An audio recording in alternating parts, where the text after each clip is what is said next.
అందరికీ ముందుగా పేరు పేరున వందనాలు. నా పేరు Samuel Jack Felix. Sam Kumar గారి యొక్క మొదటి అబ్బాయిని. రెండో నాకు ఒక తమ్ముడు ఉన్నాడు, వారి పేరు జాయ్. మీ అందరికి తెలిసినట్టే. కష్టకాలంలో దేవుణ్ణి ఎలా స్తుతించాలి, ఈ యొక్క శ్రమల్లో దేవుణ్ణి ఎలా స్తుతించాలి, మన జీవితంలో అన్ని కోల్పోయినా, మన జీవితంలో మనకి ఎన్నో నష్టాలు జరిగినా, ఆర్థిక ఇబ్బందులు కానివ్వండి, ఆరోగ్య నిమిత్తం మీ యొక్క వ్యక్తిగత విషయాల్లో కానివ్వండి, ఏ విషయాల్లో అన్నా దేవుణ్ణి మనం విశ్వాసంతో గణపరచాలి.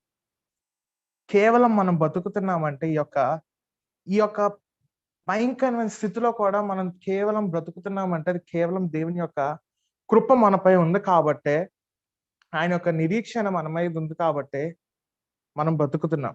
ఆయన ప్రేమ ఎనలేని ప్రేమ, ఎవర్ లాస్టింగ్ లవ్. నీవు ఈ రోజు ఊపిరి పీల్చుకుంటున్నావంటే కేవలం దేవుని కృప ఆయన యందు ఉంది. నువ్వు ఈరోజు బ్రతికి ఉన్నావంటే దేవుని కృప. నీ కుటుంబ పరిస్థితులు బాగున్నాయంటే అది దేవుని కృప. ముందుగా దానికి మనందరం వేలాది వందనాలు చెల్లించాలి. వాక్యం నాకు ఎప్పుడైతే జోసెఫ్ చిన్ని గారు మా ఒక జూమ్ లో మాట్లాడాలన్నారో వెంటనే నేను ఒప్పుకున్నాను. ఎందుకంటే వాళ్ళు మా గాజువాక విశాఖపట్నం ఒక వాస్తవ్యులు అని చెప్పారు. చాలా ఆనందం వేసింది. అదొక భేదం కాదు, కానీ దేవుని సేవ అనేది ఎలాగన్నా కొనసాగించాలి. దేవుని నామం ఘనత పరిచేటట్టు మనం ఇప్పుడు ఉండాలి. దేవుని విశ్వాసం గనక ఎన్ని శ్రమలు వచ్చినా, ఎవరు ఎన్ని అనుకున్నా, ఎన్ని కష్టాలు వచ్చినా, ఎన్ని బాధలు వచ్చినా మనం దేవుని యందు నిరీక్షణ ఉంచి ఉండాలి. అటు రీతిగా నా జీవితంలో జరిగిన సంఘటన మీ అందరికీ తెలిసిందే. 2 నెలల క్రితం తల్లి తండ్రి ఇద్దరూ చనిపోయారు. ఒక అగాధంలో మునిగిపోయాం పూర్తిగా. తమ్ముడు చిన్నవాడు. ఏమి చేయాలో మాకు అర్థం కాలే. ఒక శూన్యంలో పడిపోయాం మేము. ఎవరిని ఏం అడగాలి? మా నాన్నగారి పరిస్థితి, మేము తెల్లవారు లెగిసిన నుంచి రాత్రి పడుకునే వరకు కేవలం మేము దేవుని సేవ చేశాం. మరి ఎందుకు మాకు ఇంత శ్రమ వచ్చింది? తండ్రి చనిపోయిన కోల్పోక ముందే తల్లి కూడా చనిపోయింది. ఎందుకు ఇలా జరిగింది? మేము ఏం తప్పు చేసాం? సేవలో తప్పు చేసామా? మనుషుల్ని మేమేం మోసం చేసామా? ఇలాగ చాలా రకరకాలమైన ప్రశ్నలు వచ్చాయి. కానీ ఆ ప్రశ్నలు మా మీద మేము వేసుకున్నాం తప్ప ఆ ప్రశ్నలు దేవుని మీద వేయలేదు. దేవుని చిత్తం అది. మరి ఈరోజు నేను మీ ముందు వచ్చానంటే అది కేవలం దేవుని చిత్తం. ఒకవేళ నా తల్లి నా తండ్రి ఉండుంటే మీ ముందు నేను రాలేకపోతున్నానేమో. దేవుడు మరి మనం ఎందు ఆశ్రయించారో, ఏమి ఎందు ఆయన సజీవ గ్రంథంలో మన ఒక పేరు ఉండాలంటే కొన్ని విషయాలను మనం వదులుకోవాలి. వాక్యం ఎవరైతే విన్నారో, ఎవరైతే కష్టం అనుభవిస్తారో, క్రైస్తవ మార్గం నడిచిన వారికి ఇప్పుడు కష్టం అనేది ఇప్పుడు ఉంటుంది, శ్రమ అనేది ఇప్పుడు ఉంటుంది. ఒకవేళ దేవుడికి నువ్వు ఇష్టడు అయితే దేవుడు నిన్ను కొన్ని వాటిల నుంచి సెపరేట్ చేసేస్తారు, అంటే ప్రత్యేకపరుస్తారు. ప్రత్యేకపరిచినప్పుడు మనం చాలా వాటిలో ఒంటరితనానికి గురవుతాం. ఎవరు మనకి ఒక సపోర్ట్ చేయరు. చాలా ఒంటరితనానికి గురవుతాం. ఏమి చేయాలో అర్థం కాదు. ఒక నిస్సహాయ స్థితికి వెళ్ళిపోతాం. దేవుడు నాకు ఎందుకు ఇలాగ ఇచ్చారని ఒక బెంగతో పడిపోతాం. భయము, ఆందోళన ఇవన్నీ వచ్చేది కేవలం మనం ఒంటరితనానికి గురైనప్పుడే. దేవుడు ఎప్పుడైతే ఆశీర్వదిస్తారో, మనం ఎప్పుడైతే అవన్నీ జయించుకుని వస్తామో అది నిజమైన విశ్వాసం, అది నిజమైన క్రైస్తవ్యం.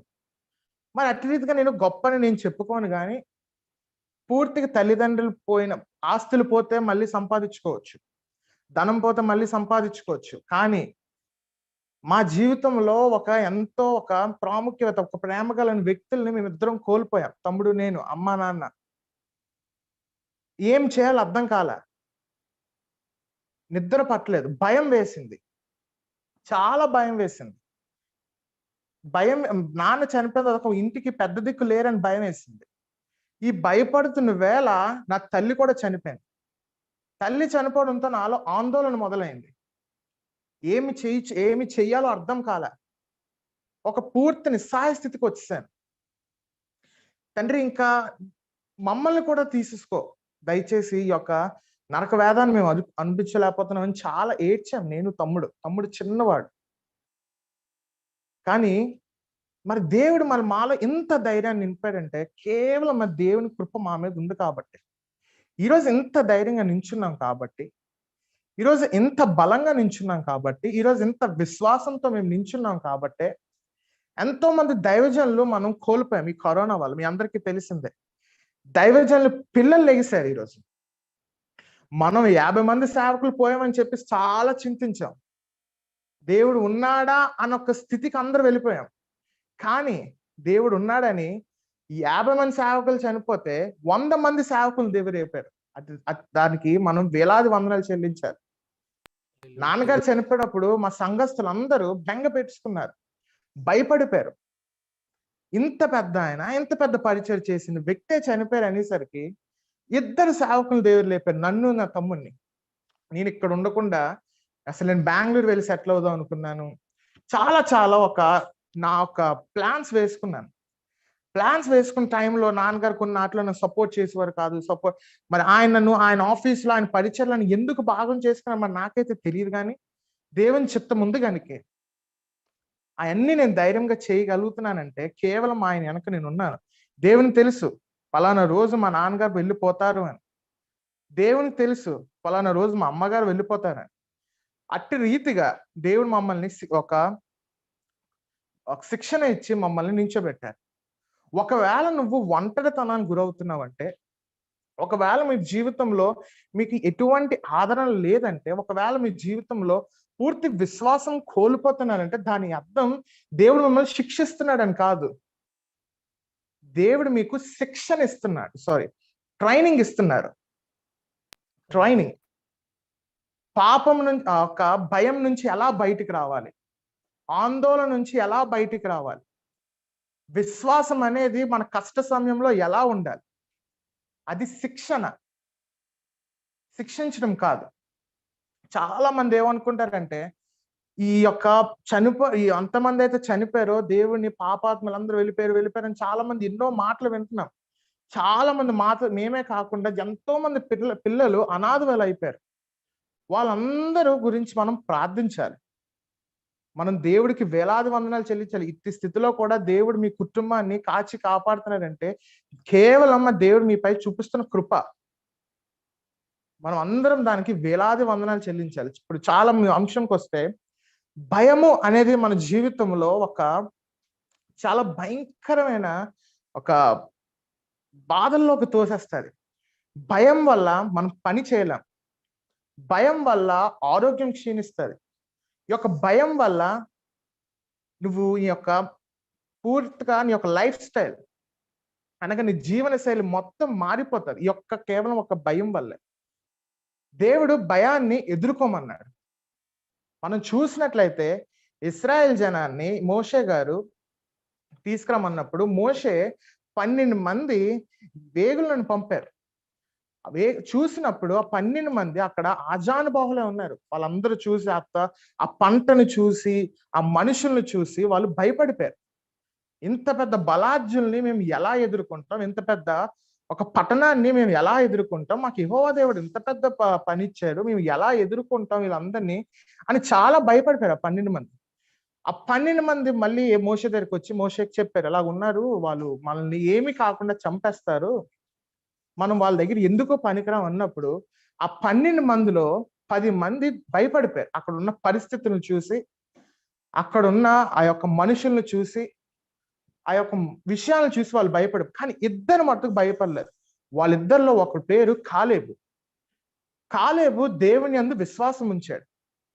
వాళ్ళకన్నా నా దేవుడు గొప్పవాడు కదా అని కాలేబు నమ్మాడు. నిజమే కదా?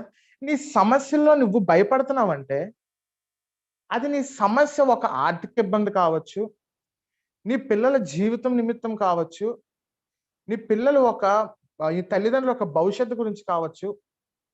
కేవలం నువ్వు భయపడుతున్నావు అంటే నీకు దేవుని యందు విశ్వాసం లేనట్టే. నువ్వు దేవుని యందు విశ్వాసం ఉంచిన వాడివైతే నీకు ఇలాంటి భయం అనేది ఉండదు. నిజాన్ని మా జీవితంలో 2 సంఘటనలు జరిగిన తర్వాత నేను వణికిపోయాను. వణికిపోతే నేను ప్రార్థన చేసుకున్నాను, ప్రభువా ఏం చేశాం మేము? దేవుడు వెంటనే సమాధానం ఇచ్చాడు. దేనికి నువ్వు భయపడుతున్నావు?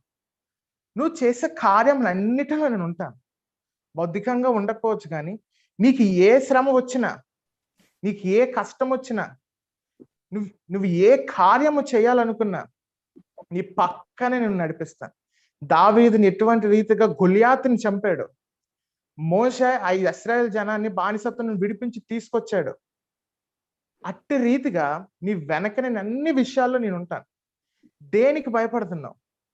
మోషే 6 లక్షల మంది ఇశ్రాయేల్ జనాన్ని తీసుకొచ్చాడు. ఒక్క మనిషి తీసుకొచ్చాడంటే కేవలం ఆయన 6 లక్షల మందిని, ఒక పొలిటీషియన్ 1,00,000 మందిని కంట్రోల్ చేయడానికి, ఒక పోలీస్ ఆఫీసర్ కంట్రోల్ చేయడానికి చాలా భయపడిపోతారు. వాళ్ళు కానీ రివర్స్ అయితే ఎందుకు పనికిరాదు గవర్నమెంట్.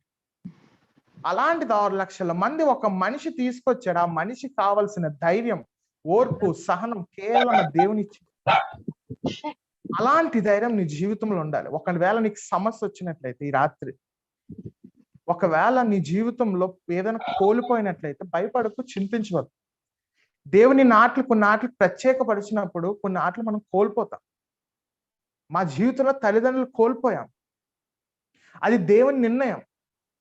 దేవుడు మమ్మల్ని దీవించాలి అన్నప్పుడు, దేవుడు మిమ్మల్ని కొన్ని వాటిలో మిమ్మల్ని కృపపరచాలి అన్నప్పుడు ఖచ్చితంగా దేవుడు కొన్ని ఆటల నుంచి మనల్ని వేరుపరిచేస్తారు. ఆ వేరుపరచడం దాంట్లోనే నువ్వు దాన్ని ఎలా ఎదుర్కొంటున్నావు అనేది ఇక్కడ సవాల్. తమ్ముడు, నేను చాలా భయపడిపోయాను. నాన్నగారికి ఎప్పుడైతే ఆక్సిజన్ లెవెల్స్ తగ్గిపోయాయో, మరి ఆయన దేవుని నిద్రించినప్పుడు, ఎప్పుడైతే ఐసీయూ రూమ్ లో డిక్లేర్ చేస్తే నాన్నగారు చనిపోయారు, వెనక్కి వచ్చాను. మళ్ళీ ఐసీయూ రూమ్ కు రమ్మన్నారు, కానీ నేను వెళ్ళలేదు. ఎందుకంటే భయపడ్డాను, చాలా భయపడ్డాను. ఆ యొక్క సమయంలో చాలా భయపడిపోయాను. నా తమ్ముడికి వార్త ఎలా చెప్పాలని భయపడ్డాను, నా తల్లికి వార్త ఎలా చెప్పాలని భయపడ్డాను. కారులోంచి వస్తున్నప్పుడు భయపడ్డాను ఒక్కరినే. తల్లి చనిపోయిన తర్వాత ఆందోళన చెందాను, నా జీవితం ఏంటి. ఇద్దరు, నా తమ్ముడు నేను నిజంగా అనుకున్నాం, దేవ మమ్మల్ని కూడా తీసేసుకో, మాకు ఎందుకు ఈ బతుకు. ఎంత డబ్బు ఉంటేటి, ఎంత ఆస్తి ఉంటేటి, ఎంతమంది ఎన్ని రకాలుగా మమ్మల్ని ఆదరిస్తున్నా ఆ ఆదరణ, తల్లిదండ్రుల ప్రేమ కోల్పోయినప్పుడు మనుషులు కాలేక. But God has given a beautiful answer in this troubleness. యొక్క కష్ట సమయంలో, in the trouble time, God has given a beautiful answer. దేవుడు ఒక మంచి ఒక సమాధానం ఇచ్చాడు. నువ్వు కష్టంలో నన్ను ఆరాధించు, నీ పక్కన ఉంటాను. నీ చేసే కార్యంలో నువ్వు ఆరాధించు, నీ పక్కన ఉంటాను. బౌద్ధికంగా నీ తల్లి నీ తండ్రి దగ్గర ఉండకపోవచ్చు, బౌద్ధికంగా నువ్వు మీ తల్లి తండ్రికి దూరం అయిపోవచ్చు, నీ తల్లి నీ తండ్రి ఇక్కడ భూమి మీద లేకపోవచ్చు, కానీ నువ్వు చేసే కార్యములన్నిటిలో, నువ్వు చేసే పనులన్నిటిలో, నువ్వు అన్ని ఏమి చేసినా నేనే నీ జీవితంలోకి వచ్చి నేను నడిపిస్తానని దేవుడు ఒక వాగ్దానం ఇచ్చాడు. ఎంతో ఆనందించినప్పుడు తమ్ముడికి ఒకటే చెప్పాను, భయపడకు, జరిగింది జరిగిపోయింది, ఇప్పుడు మనం జరగబోయే దాని గురించి ఆలోచించాలి. తమ్ముడు చిన్నవాడు, ఆయన అర్థం చేసుకున్నాడు. నిజంగా ఇట్టి రీతిదైనా అంటే ఒక ధైర్యం వచ్చిందంటే, ఇంత ధైర్యంగా ఈరోజు నించున్నామంటే, ఇంత ధైర్యంగా మేము సేవ చేయగలుగుతున్నామంటే, ఇంత ధైర్యంగా మమ్మల్ని చూసి కొన్ని వేల మంది ఆదరణ పొందుతున్నారంటే, ఒక ఇన్స్పిరేషన్స్, దాని యొక్క స్పందన పొందుతున్నామంటే, కేవలం ఇది దేవుని మాపై చూపించిన బలాన్ని, ఆయన బలం మాపై పెట్టాడు కాబట్టి, ఆయన యొక్క కృప మాపై చూపించాడు కాబట్టి మేము ఆశీర్వదించబడ్డాం. ఈరోజు మీ ముందు నేనున్నాను కేవలం ఆయన కృప వల్ల. ఈరోజు రాత్రి మీకు ఏమైనా సమస్య ఉందా? ఈరోజు రాత్రి మీరు ఏమైనా ఇబ్బందుల్లో ఉన్నారా? భయపడుతున్నారా? ఆందోళన చెందుతున్నారా? చింతిస్తున్నారా? Fear not, God is our repentance. దేవుడు నిన్ను రక్షించువాడు. He is our saviour, God is our saviour. దేనికి మనం భయపడాలి? మనం చూసినట్లయితే కీర్తనలు 56వ అధ్యాయము 3వ వచనంలో దేవుడు స్పష్టంగా చెప్తున్నారు, నాకు భయము సంభవించే దినమున నిన్ను ఆశ్రయించి ఉన్నాను.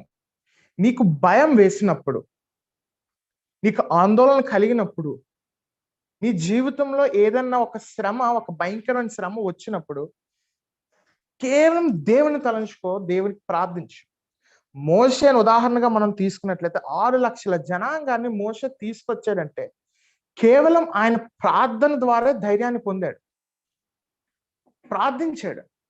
తండ్రి, అంతమంది జనాన్ని బానిసత్వం నుంచి, ఫరో రాజు దగ్గర నుంచి నేను ఎలా విడిపించుకుని తెస్తాను? ఫరో రాజు అనేవాడు చాలా కఠినాత్ముడు.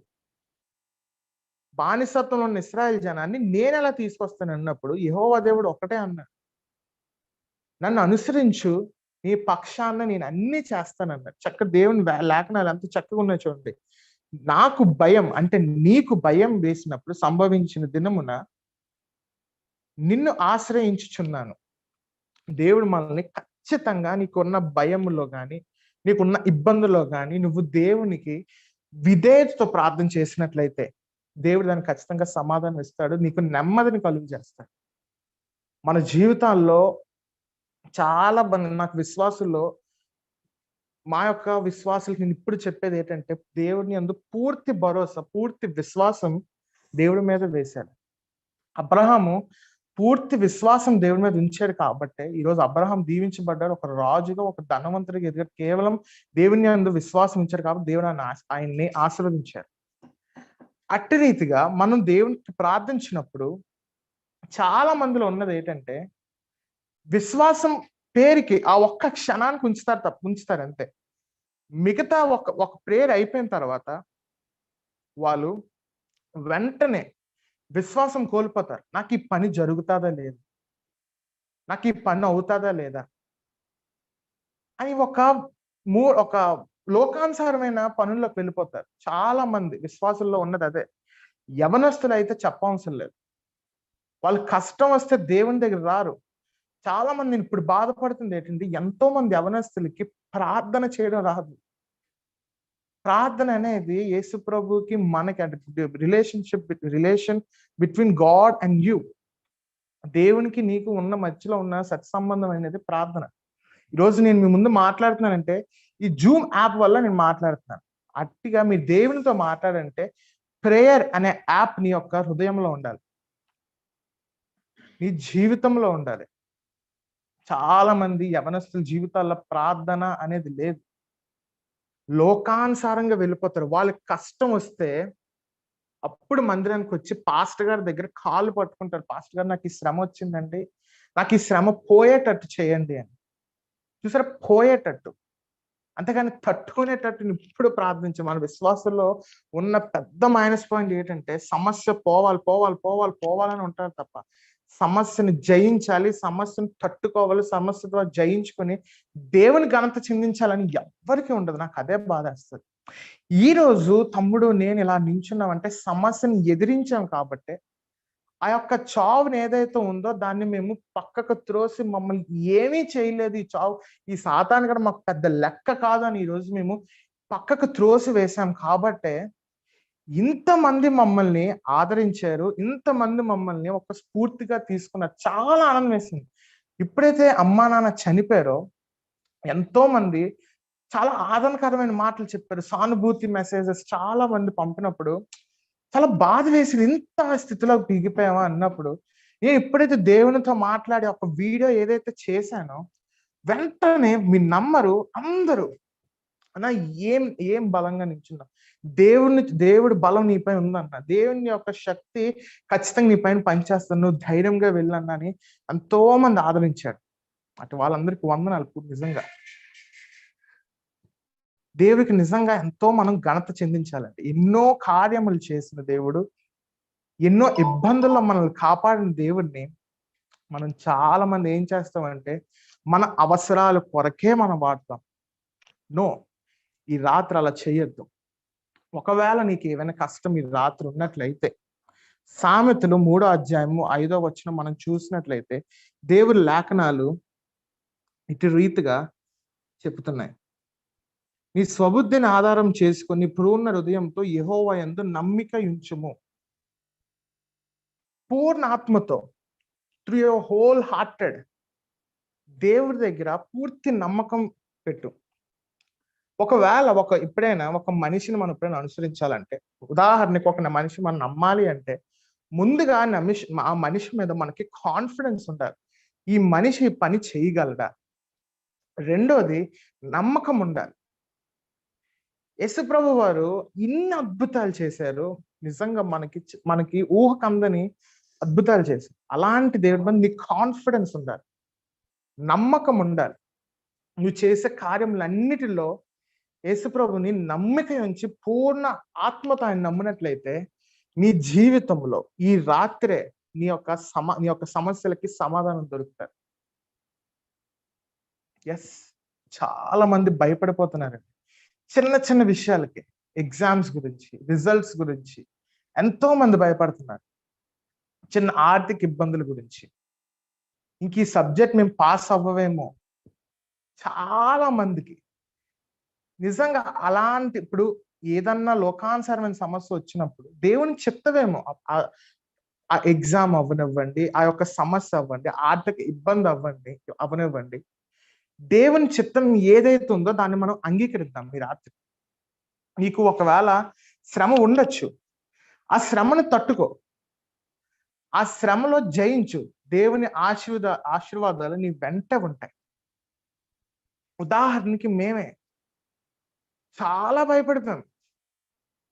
మా చుట్టుపక్కల మా బంధుమిత్రులు అందరూ ఉంటున్నా కూడా మాకు తెలియని ఒక భయం, ఆందోళన, చింత, బెంగ అన్ని కలిసి ఒంటరితనానికి గురైపోయాం. ఏం చేయాలో అర్థమయ్యేది కాదు. బట్ దేవుని యందు నమ్మిక ఉంచాం, పూర్ణ ఆత్మతో దేవుని నమ్మిక ఉంచాం. దేవా, నీ యొక్క ఆదరణే మాకు కావాలి, నీ అందు మేము పూర్తిగా నమ్మిక ఉంచున్నాం, మాకు నెమ్మదిని దయచే అన్నప్పుడు దేవుడు ఎంత ఆశ్చర్యంగా, నిజంగా ఈరోజు మీ ముందుకు వచ్చాను అంటే, ఈరోజు ఇంత బలంగా నించున్నానంటే కేవలం నేను దేవుని యందు నమ్మిక ఉంచాను కాబట్టి. అటువంటి నమ్మిక మీ యందు ఉండాలి. ఈ యొక్క సమయంలో మీకు ఒకవేళ ఈ సమస్య ఉన్నట్లయితే దేవుని యందు పూర్తి నమ్మిక ఉండాలి. మానవ జీవితంలో నమ్మకం అనేది చాలా ప్రాముఖ్యత.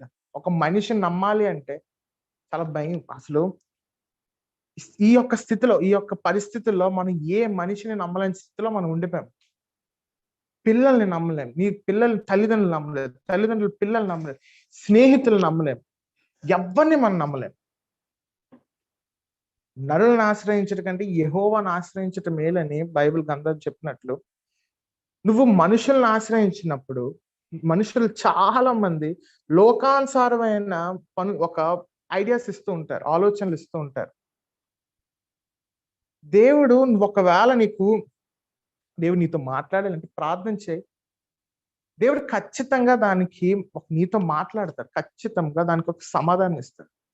మనం ప్రార్థన చేయం, బైబిల్ చదవం, పాస్టర్ గారు చెప్పిన వాక్యం మన జీవితాల్లో అనుభవించం, ఏమీ చేయకుండా కేవలం అద్భుతాలే కావాలి. ఎప్పుడైనా ఒక పాస్టర్ గారు కొంతమంది అద్భుతాలు చేస్తూ ఉంటారు. అద్భుతాలు అనేది ఒక సూచన, ఇట్స్ అ రిజంబ్లెన్స్. అద్భుతం నిన్ను పరలోక రాజ్యం పట్టుకెళ్ళిపోతుంది. అద్భుతమే నిన్ను ఒక సమస్య నుంచి బయటకు తీసుకొస్తుంది అంటే అది జరగని పని. అద్భుతాలు నేను నమ్ముతాను, కానీ ఆ అద్భుతాలతో నువ్వు పరలోక రాజ్యంకి వెళ్ళిపోతావంటే అది జరగని పని. ఆ అద్భుతాలు పట్టుకొని యేసుప్రభు నిన్ను దీవిచ్చేస్తాడంటే జరగని పని. నీకు ఒక దర్శనం వచ్చినా, నీకు ఒక జీవితంలో దేవుడు అద్భుతం చేసినట్లయితే ఇట్స్ జస్ట్ గాడ్, దేవుడు అనేవాడు ఉన్నాడు అని జస్ట్ రిజంబ్లెన్స్. నీ యొక్క సమస్య నువ్వు పోగొట్టుకోవాలి అని, నీ యొక్క సమస్య పోవాలి అంటే నువ్వు సమస్యలో వెళ్ళాలి. మోషే తనకున్న సమస్యని వెళ్ళాడు కాబట్టే మోషే దీవించబడ్డాడు. బైబిల్ ఒక ప్రపంచానికి ధర్మశాస్త్రాన్ని అందించేంత గొప్పవాడయ్యాడు మోషే. దావీదు తనున్న సమస్యను ఎదుర్కొన్నాడు, గొలియాత్ అనే సమస్యను ఎదుర్కొన్నాడు, రాజు అయ్యాడు. దానియేలు తనకున్న సమస్యని ఎదుర్కొన్నాడు, సింహాల బోన్లో పడిసినప్పుడు తన సమస్యను ఎదుర్కొన్నాడు, దేవుడు దీవించాడు. అట్టి రీతిగా మీరు కూడా మీ యొక్క సమస్య, మీ యొక్క భయాన్ని, మీ యొక్క చింతని, మీ యొక్క ఆందోళనని ఎదుర్కోండి. ఖచ్చితంగా దేవుడు మీకు అందులో ఆశీర్వాదం ఇస్తారు తప్ప. మీ ఒంటరితనాన్ని చాలా మంది గురవుతున్నప్పుడు ప్రార్థించండి, నమ్మిక ఉంచి దేవుని యందు ప్రార్థించండి. మీకు ఖచ్చితంగా దేవుడు మీ పక్షాన్నే ఉంటాడు తప్ప ఆయన మిమ్మల్ని తృణీకరించడు. నిన్ను సృష్టించిన దేవుడు, నీవు ఇప్పుడు మరణించాలో నిర్ణయించిన దేవుడు. నీ అవసరాలు తెలియదు ఆయనకి. మనం గొప్ప దేవుని మనం ఆరాధిస్తున్నామండి. ఈరోజు ఈ రాత్రి వేళ నీకేమైనా సమస్య ఉన్నట్లయితే, నీకు భయం వేసినట్లయితే, జస్ట్ ట్రస్ట్ గాడ్. విశ్వాసంతో పూర్ణాత్మతో ఆయన ప్రార్థించండి.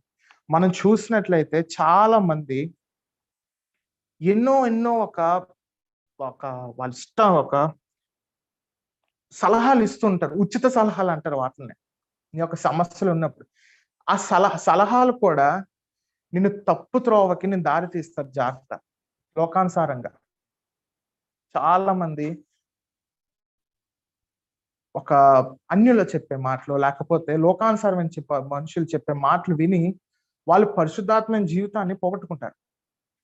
దేవుడు నా యందు నమ్మిక ఉంచు, నన్ను ఆశ్రయించు, నేను నీకు సమాధానం ఇస్తాను అని దేవుడు అంత లేఖనాల్లో ఖచ్చితంగా చెప్పినప్పుడు మనం దేవుని మాట వినకపోవడం, దేవుని యందు విధేయులు ఉండకపోవడం, మనం ఆ భయాన్ని ఎదుర్కోలేకపోవడం, ఆ ఆందోళన ఎదురులేకపోవడం నిజంగా చాలా బాధాకరం అండి.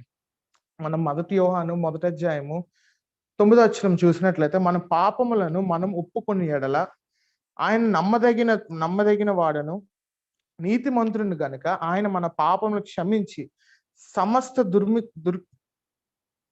దుర్నీతి నుండి మనలను పవిత్రముగా చేయను. మనం ఇప్పుడైతే మన పాపములను, ఒకవేళ ఈ రోజు నువ్వు లోకానుసారంగా వెళ్ళిపోతున్నావు అనుకుంటే, ఈ రాత్రి నువ్వు ఏమన్నా తప్పు చేస్తున్నావు అంటే, ఈ రాత్రి నువ్వు భయంలో ఉన్నావంటే, లోకానుసారం భయంలో ఉన్నావైతే, తల్లిదండ్రుల గురించి భయపడుతున్నావు అయితే, దేవుని యందు ఒప్పుకో. తండ్రి, నేను యొక్క సమస్యలో ఉన్నాను, నన్ను క్షమించు. పాపం వైపు వెళ్ళిపోయిన, లోకానుసారం వెళ్ళిపోయిన దేవుని యందు నువ్వు సాగిలపడి దేవుని యందు ఆ యొక్క పాపమును ఒప్పుకో. ఖచ్చితంగా దేవుడు నిన్ను క్షమించి నిన్ను పరిశుద్ధంగా చేసి పవిత్రంగా చేసే దేవుడు. We have a great God. ఈ రాత్రి ప్రతి ఒక్కరు కూడా పవిత్రంగా ఉండాలంటే మీ యొక్క పాపములను దేవుని యందు ఒప్పుకోండి. ఈ రాత్రి మీ సమస్యలు ఉన్నాయి అంటే దేవుని యందు సాగిలపడి ఆయన యందు నమ్మిక ఉంచండి. ఈరోజు మీకు ఆందోళన ఉన్నట్లయితే దేవుని యందు నమ్మిక ఉంచి ఆ యొక్క భయాన్ని మీరు ఎదుర్కొని, ఆందోళన ఎదుర్కొని క్రైస్తవుడు అని మీరు నిరూపించుకోండి. ఈరోజు ఎంతో మంది మా చుట్టుపక్కల కానీ, మా స్నేహితులు కానీ, మా బంధువులు కానీ మమ్మల్ని చూసి ఆశ్చర్యపోతున్న, తల్లిదండ్రులు కోల్పోయిన, అగాధంలో మునిగిపోయిన, శోక సముద్రంలో మునిగిపోయిన పిల్లలిద్దరు ఇంత ధైర్యంగా ఎలాగుంటున్నారంటే, బికాస్ ఇట్స్ గాడ్స్ గ్రేస్. కేవలం అది దేవుని కృపబట్టే. ఈ రాత్రి మీ జీవితంలో ఏ శ్రమ ఉన్నా, ఈ రాత్రి మీ జీవితంలో ఆర్థిక ఇబ్బందులు ఉన్నట్లయితే, ఈ రాత్రి మీ జీవితంలో ఏ శ్రమ ఉన్నట్లయితే, ట్రస్ట్ గాడ్. దేవుని నమ్మకం ఉంచి ఉండండి. ఖచ్చితంగా మేము చూసిన ఆశీర్వాదం, మోషే చూసిన ఆశీర్వాదం, దావీదు చూసిన ఆశీర్వాదం, దానియేలు చూసిన ఆశీర్వాదం మీ జీవితంలో ఖచ్చితంగా దేవుడు పంపిస్తాడు. అందరూ, ప్రతి ఒక్కరు కూడా పాపమును ఒప్పుకుందాం. దేవా, నేను ఈ తప్పు చేశాను, దయచేసి నన్ను క్షమించు. దేవా, నేను యొక్క శ్రమలో లోకానుసారంగా వెళ్ళిపోయాను, నన్ను క్షమించు. దేవుడు మనల్ని క్షమించి ఖచ్చితంగా మన పవిత్రంగా నడిపిస్తాడు. ఈ రాత్రి ఎంతో మంది వాళ్ళు భయంలో ఉన్నారు, ఎంతో ఆందోళనలో ఉన్నారు.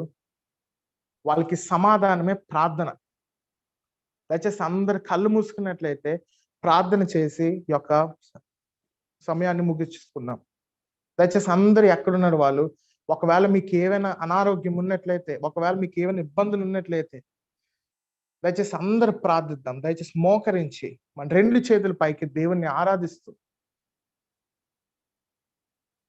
తండ్రి, నాకు ఈ యొక్క సమస్యను తీసివేయడం కాదు, ఈ సమస్యలో నాకు జయాన్ని దయచే ప్రభు అని అందరూ ప్రార్థిద్దాం. మా తండ్రి, మా గొప్ప దేవ, నీకే వందనాలు తండ్రి. ఇటు రీతిగా మిమ్మల్ని ఆరాధించే భాగ్యం మా అందరికి ఇచ్చినందుకు మీకు 2 వందనాలు ప్రభా. తండ్రి నాయన, మిమ్మల్ని మేము ఒప్పుకుంటున్నాం, మా పాపములన్నీ నీ యొద్ద ఒప్పుకుంటున్నాం. మేము చేసిన ప్రతి పాపం నీ యందు ఒప్పుకున్నాం తండ్రి. మీ యందు నమ్మిక ఉంచి ఉన్నాం ప్రభా. మా సమస్య అన్నిటిలో మాకు విజయాన్ని దయచే, మాకు అందులో వెళ్ళే త్రోవలో ఏదైతే ఉందో అది మాకు దయచేయండి ప్రభా. మంచి ఆరోగ్యంలో మాకు దయచేయండి. మా తల్లిదండ్రులు పిల్లలు ఎంతో బాధపడిన తల్లిదండ్రుల గురించి ప్రార్థిస్తున్న వాళ్ళ తల్లిదండ్రుల మాట విని పిల్లల ప్రార్థనలు వినండి ప్రభా. మెండైన కాపుదల వాళ్ళ కుటుంబాలకు ఉండేలాగా సాయం తెచ్చండి. ఈ రాత్రి వాళ్ళకి ఆందోళన తీసివేయండి ప్రభా. ఈ రాత్రి వాళ్ళకి భయాన్ని తీసివేయండి తండ్రి. ఈ రాత్రి వాళ్ళకి చింత తీసివేయండి ప్రభా. వాళ్ళు నిన్ను ఆ భయాన్ని ఎదిరించే శక్తిని బిడ్డలకు దయచేయండి. ఆ ఆందోళన ఎదిరించే శక్తిని బిడ్డలకు దయచేయండి ప్రభా. కాపుదలను దయచేయండి, ప్రేమను దయచేయండి, నిన్ను నమ్మికించిన మనస్తత్వాన్ని బిడ్డలందరికీ దయచేయండి ప్రభా. ఈ కార్యక్రమాన్ని పెట్టిన జోసెఫ్ గారి కుటుంబాన్ని దీవించండి. సంఘ బిడ్డలందరినీ దీవించండి ప్రభా. వాళ్ళ కుటుంబాన్ని అందరినీ దీవించండి. అందరికి మంచి ఆరోగ్యము, బలమును, శక్తిని, ఓర్పును దయచేయండి ప్రభా. మోషే వంటి ధైర్యాన్ని మాకు దయచేయండి. దావీదు వంటి ధైర్యాన్ని మాకు దయచేయండి ప్రభా. దానియేలు వంటి ధైర్యాన్ని మాకు దయచేయండి. ఎంతో గొప్ప దేవుడు ప్రభా, మేము నమ్ముచున్నాం. మీరు తప్ప వేరొక దేవుడు మాకు లేడు తండ్రి. మమ్మల్ని దీవించండి, ఆశీర్వదించండి ప్రభా. మెండైన కాపుదలకు మాపై, మా కుటుంబాలపై ఉండేలాగా సహాయం దయచేయండి. ఈ రాత్రి మాకు భయాన్ని ఎదిరించే శక్తిని దయచేయండి, ఆందోళన ఎదిరించే శక్తిని దయచేయండి ప్రభా. ఇది చిన్న ప్రార్థన నీ పాదాల